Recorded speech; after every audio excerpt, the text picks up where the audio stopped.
വന്ദനം സനാതനാനുക്ഷണ വികസ്വര സുന്ദര പ്രപഞ്ചാതികന്തമം പ്രഭാവമേ. മലയാള ഭാഷയ്ക്ക് ആദ്യമായി ജ്ഞാനപീഠം അവാർഡ് നേടിക്കൊടുത്ത മഹാകവി ജി ശങ്കരക്കുറുപ്പിൻ്റെ വിശ്വദർശനം എന്ന കവിതയിലെ വരികളാണ് ഞാൻ ചൊല്ലിയത്. ഓരോ നിമിഷവും വികസിച്ചു കൊണ്ടിരിക്കുന്ന സനാതനമായ ആ പ്രപഞ്ചത്തിൻ്റെ ശക്തിക്ക് മുമ്പിൽ വന്ദനം. മലയാള ഭാഷ, അതിൻ്റെ സാഹിത്യം, കഥകൾ, കവിതകൾ, ഇതിനൊക്കെ വലിയൊരു പാരമ്പര്യമുണ്ട്. ലോകത്തിൽ 3.5 കോടിയോളം ആളുകൾ സംസാരിക്കുന്നൊരു ഭാഷയാണ് നമ്മുടേത്. മലയാളത്തിൽ നിന്ന് വളരെ പ്രധാനപ്പെട്ട നിരവധി കൃതികൾ ഉണ്ടാകുന്നൊരു കാലമാണിത്. മലയാളത്തിൽ നിന്ന് പരിഭാഷപ്പെടുത്തപ്പെടുന്നു. ലോക സാഹിത്യത്തിൽ തന്നെ മലയാളത്തിൻ്റേതായിട്ടുള്ളൊരിടം സൃഷ്ടിക്കപ്പെടുന്നൊരു കാലമാണ്. ഭാഷയുടെ പിതാവായ തുഞ്ചത്താചാര്യൻ രാമായണം മുതലായ കൃതികളുടെ പരിഭാഷകളിലൂടെ നമ്മുടെ ഭാഷയെ വളരെ കരുത്തുള്ളതാക്കി മാറ്റിയിട്ടുണ്ട്. അതിൻ്റെ ഒരു തുടർച്ചയിലാണ് നമ്മൾ മുന്നോട്ട് പോകുന്നത്. വളരെ യാദർച്ഛികമായിട്ടാണ് ഞാൻ ഈ ഭാഷയുടെ എഴുത്തും സാഹിത്യ പ്രവർത്തനങ്ങളുമായി ബന്ധപ്പെടുന്നത്. ഒരിക്കലും ഒരു എഴുത്തുകാരനാകണമെന്നോ ആകുമെന്നോ ഞാൻ പ്രതീക്ഷിച്ചിരുന്നതല്ല. വളരെ അപ്രതീക്ഷിതമായ ചില ജീവിത സാഹചര്യങ്ങളിലൂടെ കടന്നു പോകുമ്പോഴാണ് ഞാൻ എഴുത്തിലേക്ക് എത്തുന്നത്. ഞാൻ 60കളിൽ ജനിച്ച് വളർന്ന ഒരാളാണ്. തൃശ്ശൂർ ജില്ലയിൽ കുന്നംകുളം എന്ന് പറയുന്ന ഒരു ചെറിയ പട്ടണത്തിനടുത്ത് എയ്യാൽ എന്ന് പറയുന്ന ഒരു ഗ്രാമത്തിലാണ് ഞാൻ ജനിച്ച് വളർന്നത്. ഞാനവിടെ വളരുന്ന കാലത്ത്, ഞാൻ 10ാം ക്ലാസ് പാസ്സാകുന്നവരെയുള്ള കാലത്ത് എൻ്റെ ഗ്രാമത്തിൽ വിദ്യുച്ഛക്തിയില്ല. ഒരു മണ്ണെണ്ണ വിളക്കിൻ്റെ വെളിച്ചത്തിലിരുന്നാണ് പുസ്തകങ്ങൾ വായിച്ചു തുടങ്ങുന്നത്. വായന മാത്രമായിരുന്നു എന്നെ സംബന്ധിച്ചിടത്തോളം ആ കാലത്ത് ഉള്ള ഒരേ ഒരു വിനോദമെന്ന് പറയാം, ഹോബി എന്ന് പറയാവുന്ന കാര്യം. ആരോഗ്യപരമായ ഒരുപാട് പ്രശ്നങ്ങളുള്ള ആളായിരുന്നു. മറ്റൊന്നും ചെയ്യാൻ പറ്റുന്ന രീതിയിലായിരുന്നില്ല എൻ്റെ ജീവിതം. ആസ്മ രോഗിയായിരുന്നു. ആസ്മ രോഗത്തിന് ഇന്നത്തെ കാലത്ത് കണ്ടെത്തിയിട്ടുള്ള മരുന്നുകളൊന്നും അന്നില്ല. അസുഖം വന്നാൽ രാത്രി മുഴുവൻ ഉറങ്ങാതെ ഇരുന്ന് വെളുപ്പിക്കുക മാത്രമേ വഴിയുള്ളൂ. എൻ്റെ അമ്മയും അതുപോലെ തന്നെയായിരുന്നു. ഞങ്ങളുടെ നാട്ടിലെ ഒരു ഗ്രാമീണ വായനശാലയിൽ നിന്ന് എടുത്തു കൊണ്ടുവന്ന പുസ്തകങ്ങൾ ഇരുന്ന് വായിച്ച് നേരം വെളുപ്പിക്കുമായിരുന്നു. ആ വായനയായിരിക്കാം ഒരു പക്ഷേ എന്നെ പിൽക്കാലത്ത് എഴുത്തിലേക്കും സാഹിത്യത്തിലേക്കുമൊക്കെ കൈപിടിച്ച് നടത്തിയത്. പക്ഷെ വായിക്കുന്ന സമയത്ത് നമ്മൾ അങ്ങനെയൊന്നും ചിന്തിക്കുന്നില്ല. വായിക്കുന്നത് ശ്വാസം പോലെയാണ്. ജീവിക്കാനുള്ള ഒരേ ഒരു മാർഗമായിട്ടാണ് തീരുന്നത്. ആദ്യകാലത്തൊക്കെ ബംഗാളിൽ നിന്നും അതുപോലെ റഷ്യൻ നിന്നൊക്കെയുള്ള പരിഭാഷകളാണ് വായിച്ചു തുടങ്ങുന്നത്. മുഴുവൻ മനസ്സിലായിട്ടൊന്നുമില്ല. ആ വായിക്കുന്നതിൻ്റെ ഒരു ലഹരിയിൽ അങ്ങ് വായിച്ചു പോകുന്നു. എൻ്റെ അമ്മ ഞാൻ 9ാം ക്ലാസ്സിൽ പഠിക്കുന്ന സമയത്ത് മരിച്ചുപോയി. ഞാൻ പിന്നീട് ആലുവ UC കോളേജിലാണ് പഠിച്ചതൊക്കെ. പഠിക്കുന്ന കാലത്തുമ്പോഴേക്കും എൻ്റെ വായനയുടെ രീതിയൊക്കെ കുറേ കൂടെ മാറുന്നുണ്ട്. UC കോളേജ് വലിയൊരു എക്സ്പോഷർ തരുന്നുണ്ട്. അന്ന് ഞങ്ങളുടെ കോളേജ് യൂണിയൻ ചെയർമാനായ ഒരു ഫാദർ MT ജോസഫ്, അദ്ദേഹം എനിക്ക് കുറച്ചും കൂടെ വ്യത്യസ്തമായ പുസ്തകങ്ങൾ എടുത്തു തരുന്നു. ആനിമൽ ഫാം എന്ന് പറഞ്ഞ ഓർവെലിൻ്റെ വളരെ പ്രസിദ്ധമായ പുസ്തകം എടുത്തു തന്ന്, നീ ഇതുകൂടെ വായിക്കണം. ആനിമൽ ഫാമിൻ്റെ വായന എന്നെ കുറച്ചും കൂടെ കൂടുതൽ ചിന്തിക്കാൻ പ്രേരിപ്പിക്കുന്നു. പിന്നീട് വായന മറ്റ് പല രീതിയിൽ മാറുന്നു. ഫിസിക്സിലാണ് ഞാൻ ഡിഗ്രി ചെയ്തത്. അതിന് ശേഷം അധികം താമസിയാതെ റെയിൽവേ ജീവനക്കാരനായിട്ട് ജോലിക്ക് ചേരുന്നു. 81 ഒരു ടിക്കറ്റ് പരിശോധകനായി ഞാൻ സദേൺ റെയിൽവേയിൽ ജോലിക്ക് ചേർന്നു. ഞാൻ സാഹിത്യം ഒരു പ്രധാനപ്പെട്ട വിഷയമായിട്ട് പഠിപ്പിക്കുകയൊന്നും ചെയ്തിട്ടില്ല. എനിക്ക് താല്പര്യം കുറച്ചും കൂടെ മറ്റ് വിഷയങ്ങളായിരുന്നു, കണക്കും സയൻസും ഒക്കെ ആയിരുന്നു.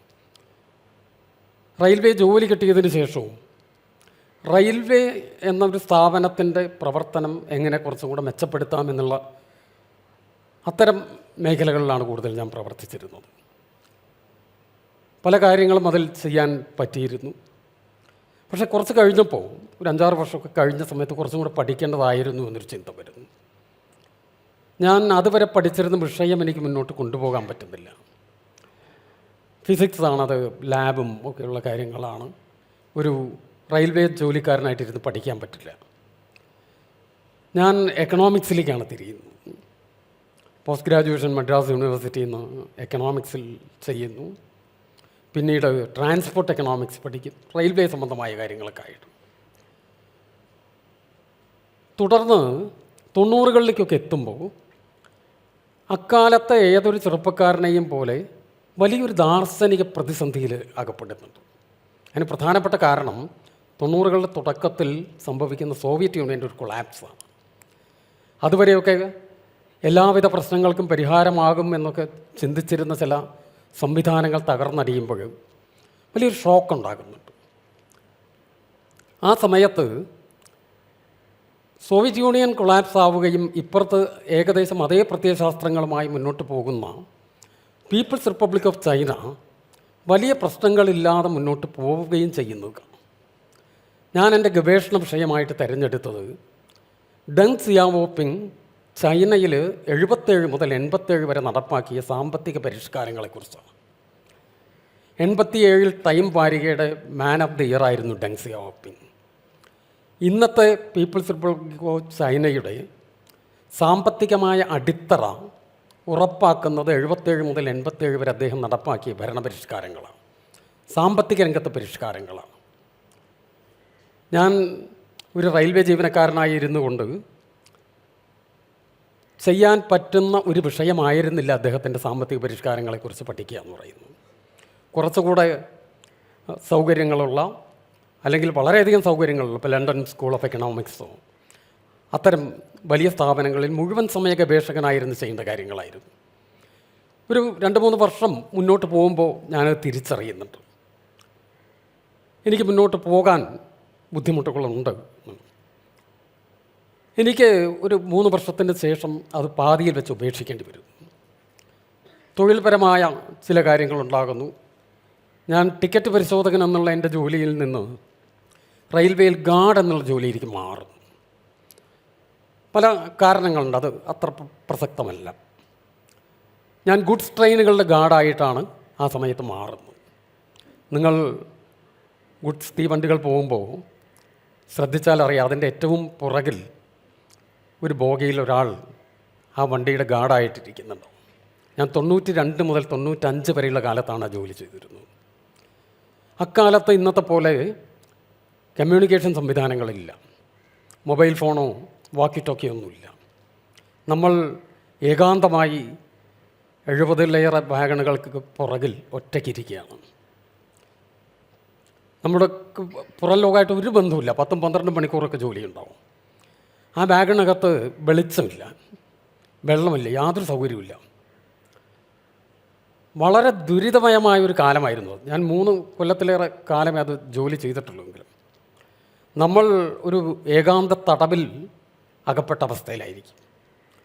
ഞാൻ നേരത്തെ സൂചിപ്പിച്ച ഗവേഷണത്തിൽ നിന്ന് എനിക്ക് മനുഷ്യരെക്കുറിച്ച് കിട്ടിയ ചില ധാരണകൾ, എന്തുകൊണ്ടാണ് മനുഷ്യർ പല കാര്യങ്ങളും മുന്നോട്ട് പോകുന്നതിൽ പല തീരുമാനങ്ങൾ എടുക്കുന്നത് എന്നതിനെക്കുറിച്ച് എൻ്റെ മനസ്സിലുണ്ടായിരുന്ന ചില ധാരണകളും, ഈ ഗുഡ്സ് ഗാർഡ് യാത്രയിലെ ഭ്രാന്തമായ ചിന്തകൾ, ഒരുതരം വൈൽഡ് ഫാൻറ്റസികളിൽ കൂടിയാണ് പോകുന്നത്. അതുവരെ ഉള്ള എൻ്റെ വായനയും എൻ്റെ ജീവിതമൊക്കെ അതിലേക്ക് എന്നെ എത്തിച്ചിട്ടുണ്ടാവാം. ഈ ഒരു കാലത്ത് എൻ്റെ മനസ്സിലുള്ള കാര്യങ്ങൾ ഏതെങ്കിലും തരത്തിൽ ആരോടെങ്കിലും പങ്കുവെക്കണമെന്നൊരു ചിന്ത വരും. അതിൻ്റെ ഭാഗമായിട്ടാണ് എഴുത്ത് ഒരു സാധ്യതയല്ലേ എന്നാലോചിച്ച് നോക്കുന്നത്. വായന എനിക്ക് ശ്വാസം പോലെയായിരുന്നു. എപ്പോഴും ഏതെങ്കിലും ഒരു പുസ്തകം വായിച്ചുകൊണ്ടിരിക്കുന്ന ഒരാളായിരുന്നു. അതിൽ നിന്ന് ഏകദേശം ഒരു 40 വയസ്സുള്ളപ്പോൾ ഞാൻ എഴുത്ത് എന്നുള്ളൊരു വഴിയിലേക്ക് തിരിയുകയാണ്. ആൽഫ എന്നുള്ള ആദ്യത്തെ എൻ്റെ നോവൽ എഴുതാൻ ശ്രമിക്കുകയാണ്. ആൽഫ ഒരു നരവംശാസ്ത്ര പരീക്ഷണമാണ്. ചെറിയ നോവലാണ്, 100 ചില്ലാനം പേജുകളുള്ള വളരെ കുറച്ച് കഥാപരിസരമുള്ളൊരു നോവൽ. പക്ഷേ ഒരു ആന്ത്രപ്പോളജിക്കൽ എക്സ്പെരിമെൻ്റാണ് ആ നോവൽ. ഈ ആന്ത്രപ്പോളജിക്കൽ എക്സ്പെരിമെൻറ്റിൻ്റെ പശ്ചാത്തലത്തിൽ എഴുതപ്പെട്ട ആ നോവൽ പ്രസിദ്ധീകരിക്കാൻ ഉള്ള സാധ്യതകളൊക്കെ അന്ന് വളരെ പരിമിതമായിരുന്നു. ഞാനതിൻ്റെ ഒരു മാനുസ്ക്രിപ്റ്റ് റെയിൽവേയിൽ തന്നെയുള്ളൊരു എഴുത്തുകാരനായ വൈശാഖൻ മാഷയാണ് കാണിക്കുന്നത്. അദ്ദേഹം അത് വായിച്ചിട്ട് പറഞ്ഞത് എന്തായാലും പ്രസിദ്ധീകരിക്കേണ്ടതാണ്. ചില പ്രസാധകരെയൊക്കെ സമീപിക്കുന്നു. അവസാനം DC ബുക്സ് അത് പ്രസിദ്ധീകരിക്കുന്നു പുസ്തകമായിട്ട്. എന്നെ അത്ഭുതപ്പെടുത്തിക്കൊണ്ട് അതിന് വിചാരിച്ചതിനേക്കാൾ നല്ല പ്രതികരണങ്ങൾ കിട്ടും. ആ പ്രതികരണങ്ങളാണ് തുടർന്ന് എഴുതാൻ എന്നെ പ്രേരിപ്പിക്കുന്നത്. ആൽഫ എന്നുള്ള പുസ്തകത്തിന് കിട്ടിയ പ്രതികരണങ്ങൾ വളരെ വിലപ്പെട്ട പ്രതികരണങ്ങളുണ്ട്. അതിൻ്റെ ആദ്യത്തെ ചർച്ച നടക്കുന്നത് ഡൽഹി കേരള ക്ലബ്ബിലാണ്. മലയാളത്തിലെ വളരെ പ്രധാനപ്പെട്ട എഴുത്തുകാരായ മുകുന്ദേട്ടനും ആനന്ദുമൊക്കെ പങ്കെടുത്തൊരു വലിയ ചർച്ച നടക്കും. അടുത്തിടയ്ക്ക് നമ്മെ വിട്ടുപിരിഞ്ഞ MT പോലെയുള്ള ഗുരുസ്ഥാനീയരായ എഴുത്തുകാരൻ ആ പുസ്തകം വായിച്ചിട്ട് എനിക്ക് അയച്ചു തന്ന കത്തുകൾ ഞാനിപ്പോഴും ഒരു നിധി പോലെ സൂക്ഷിക്കുന്നുണ്ട്. തുടർന്ന് എഴുത്തിൽ കൂടെ മുന്നോട്ട് പോകാൻ വലിയ ആത്മവിശ്വാസം തന്ന കാര്യങ്ങളായിരുന്നു അത്. നമ്മൾ ആ 40 വയസ്സിന് 42 വയസ്സ് കഴിഞ്ഞിട്ടാണ് ഈ പുസ്തകം പ്രസിദ്ധീകരിക്കുന്നത്. തിരിച്ചറിയുകയാണ് ഇതാണ് നമ്മുടെ മുന്നിലേക്കുള്ള വഴി എന്ന് തിരിച്ചറിയുന്നു. തുടർന്ന് ഈ നോവൽ എന്നുള്ള ഒരു സാഹിത്യ രൂപത്തിന് വരുന്ന മാറ്റങ്ങളെക്കുറിച്ച്, ഏറ്റവും പുതിയ കാലത്തെ നോവൽ എങ്ങനെയാണ്, ആരാണ് നമ്മുടെ വായനക്കാർ, അങ്ങനെ വളരെ ഗൗരവമായിട്ട് ഞാൻ സാഹിത്യത്തെ അതിന് ശേഷമാണ് സമീപിക്കുന്നത്. ആൽഫ എഴുതുന്ന സമയത്ത് അത്ര ഗൗരവമായി സമീപിച്ചിട്ടില്ലെന്ന് പറയാം.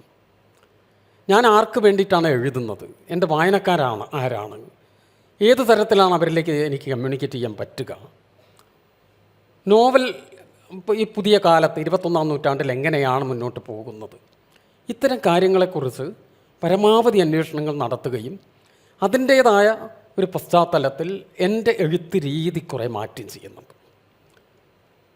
അങ്ങനെയാണ് പിന്നീട് ഫ്രാൻസിസ് സിറ്റിക്കോര എന്ന് പറയുന്ന നോവൽ വരുന്നത്. ഇതിനിടയ്ക്ക് ഞാൻ ആ കാലത്തൊക്കെ മദ്രാസിയിൽ ജോലി ചെയ്യുകയായിരുന്നു. തമിഴ് ഭാഷയിലുള്ള പല എഴുത്തുകാരെയും മലയാളികൾക്ക് പരിചയപ്പെടുത്തിക്കൊണ്ടുള്ള അഭിമുഖങ്ങൾ ചെയ്യുന്നുണ്ട്, പരിഭാഷകൾ ചെയ്യുന്നുണ്ട്. സിനിമാ രംഗത്തും രാഷ്ട്രീയ രംഗത്തും ഒക്കെ ഒരുപാട് ആളുകളായിട്ടുള്ള ഇൻ്റർവ്യൂസൊക്കെ ആ കാലത്ത് വരുന്നു. അതെനിക്കൊരു തരം അനൗപചാരിക വിദ്യാഭ്യാസം കൂടിയായിരുന്നു. അതിനുശേഷം ഫ്രാൻസിസ് സിറ്റിക്കോര എന്നുള്ള നോവൽ പുറത്തു വരികയാണ്. ഫ്രാൻസിസ് സിറ്റിക്കോര ആയിരുന്നു വാസ്തവത്തിൽ ഒരു ബ്രേക്ക് എന്ന് പറയാവുന്നു. എന്നാൽ അത്ര സന്തോഷത്തോടു കൂടി വായനക്കാർ സ്വീകരിച്ച പുസ്തകം എന്നൊന്നും പറയാൻ വയ്യ. കടുത്ത വിമർശനങ്ങൾ ഉണ്ടായിരുന്നു ആ നോവൽ വരുമ്പോൾ. പക്ഷേ എഴുത്തിൽ നമുക്ക് മുന്നോട്ട് പോകാൻ വലിയ ആത്മവിശ്വാസം തന്ന ഒരു ഘട്ടമായിരുന്നു. 2009 ഫ്രാൻസിസ് സിറ്റിക്കോര പുറത്ത് വരുന്നത്. 2014 എൻ്റെ അടുത്ത പുസ്തകമായിട്ടുള്ള സുഗന്ധി എന്ന ആണ്ടാൾ ദേവനായകി. സുഗന്ധി എന്ന ആണ്ടാൾ ദേവനായകിക്കായിരിക്കണം കുറേയും കൂടെ കൂടുതൽ ഒരു ആക്സെപ്റ്റൻസ് കിട്ടുന്നത്. അത്രയും ആകുമ്പോഴേക്കും എൻ്റെ വഴി എഴുത്താണ്, സാഹിത്യമാണ് എന്ന് ഞാൻ തിരിച്ചറിയുകയും അതനുസരിച്ച് മുമ്പോട്ട് പോവുകയും ചെയ്യുന്നുണ്ട്. ഈ പുസ്തകങ്ങളൊക്കെ മറ്റ് ഭാഷകളിലേക്ക് പരിഭാഷപ്പെടുത്തപ്പെടുന്നു, വായിക്കപ്പെടുന്നു, ചർച്ച ചെയ്യപ്പെടുന്നു. യോജിപ്പുകളും വിയോജിപ്പുകളൊക്കെ സ്വാഭാവികമായിട്ടുണ്ടാകുന്നു. പിന്നീട് മാമ ആഫ്രിക്ക എന്ന് പറഞ്ഞ നോവൽ, അന്തർബദിരർ മൂഗർ എന്ന് പറഞ്ഞ നോവലും, പച്ച മഞ്ഞ ചുവപ്പ് എന്ന് പറഞ്ഞ റെയിൽവേ പശ്ചാത്തലത്തിലുള്ള നോവലൊക്കെ വരികയാണ് ചെയ്യുന്നത്.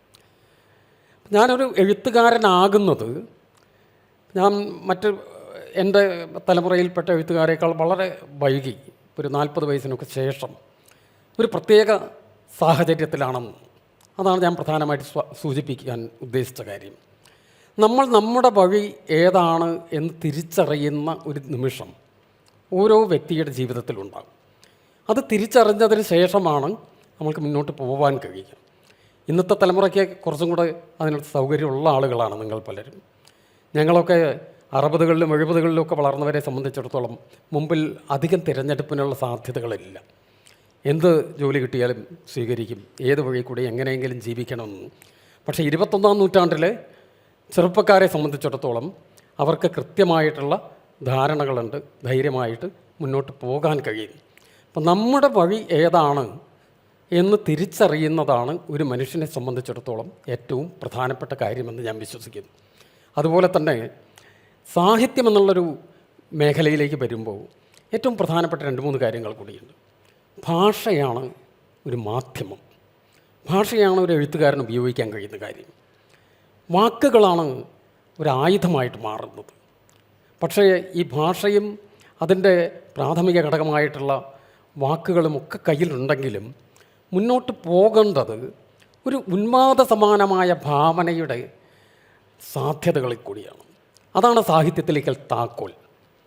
ഞാൻ 3 ചില്ലാനം കൊല്ലം ഈ ഒരു ഗുഡ്സ് ഗാർഡായിട്ട് ഗുഡ്സ് ട്രെയിനിൻ്റെ ഏറ്റവും പുറകിൽ വളരെ ഏകാന്തമായ തരത്തിലുള്ളൊരു ജോലി ചെയ്ത ആ ഒരു കാലമായിരിക്കണം എന്നെ ഈ ഒരു വഴിയിലേക്ക് എത്തിച്ചത് എന്നാണ് ഞാൻ വിശ്വസിക്കുന്നത്.